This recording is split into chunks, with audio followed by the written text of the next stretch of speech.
5. To be blunt, I am so much imbued with what such velocity and elation. Wow, that's nice.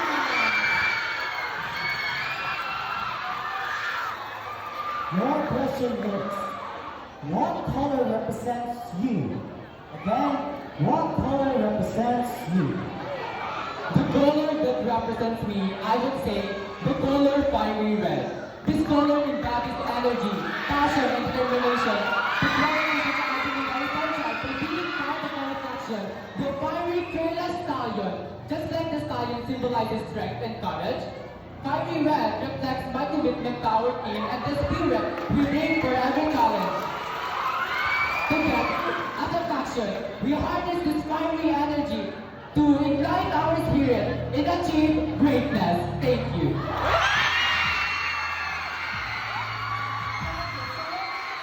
Ballot number 5. Florence Jordan, Team America, Senior High School Class.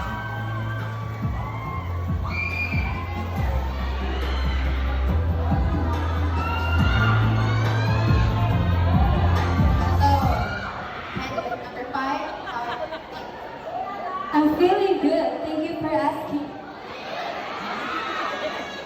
So your question is, how would you encourage fair play and mutual respect among athletes? Again, how would you encourage fair play and mutual respect among athletes? Encouraging fair play respect among athletes starts with fostering a culture of integrity and sportsmanship, setting clear behavior expectations, and emphasizing respect for opponents, officials, and teammates